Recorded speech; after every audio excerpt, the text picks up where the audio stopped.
ఇవాళ ఓవైసీ అనే మూర్ఖుడు, ఇలా ఓవైసీ అనే వ్యక్తి ఏం చెరువు అన్నది సల్కం చెరువు. సల్కం చెరువులో బాధ్యత కట్టిన అంటున్నాడు. కట్టిండు. ఇలా పేద విద్యార్థుల పేరుతో పెట్టుబడి పైసలు సంపాదిస్తున్నారు ఎంఐఎం పార్టీ వాడు. అలా సల్కం చెరువు విషయంలో కాంగ్రెస్ పార్టీ ప్రభుత్వం ఒక విధానం, ఇతర విషయాల్లో ఇంకో విధానం.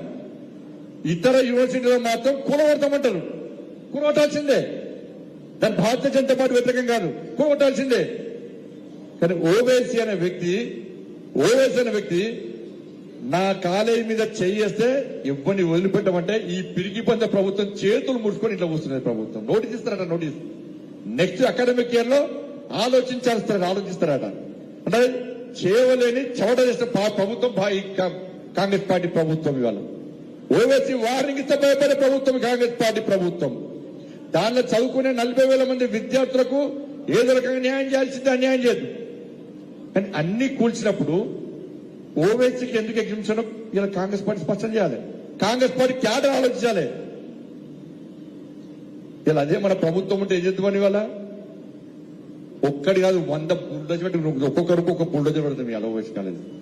ఒక్కొక్కరికి ఒక బుల్డోజర్ పెడతాం. వాడొస్తే వాడు కూడా దాన్ని నొక్కుతుంది. దాన్ని అంటే బెదిరిస్తే భయపడే ప్రభుత్వం ఇది. అంటే దీనిలో కూడా మైనార్టీ సంతృష్టికర విధానాలే. హిందువులు చదువుకునే హిందూ ఇన్స్టిట్యూషన్ కానీ హిందువులు ఎక్కువ సంఖ్యలో చదువుకునే విద్యార్థులు చదువుకునే హిందూ విద్యా సంస్థల విషయంలో ఒక విధానం, మైనార్టీ చదువుకునే విధానం ఒక విధానం.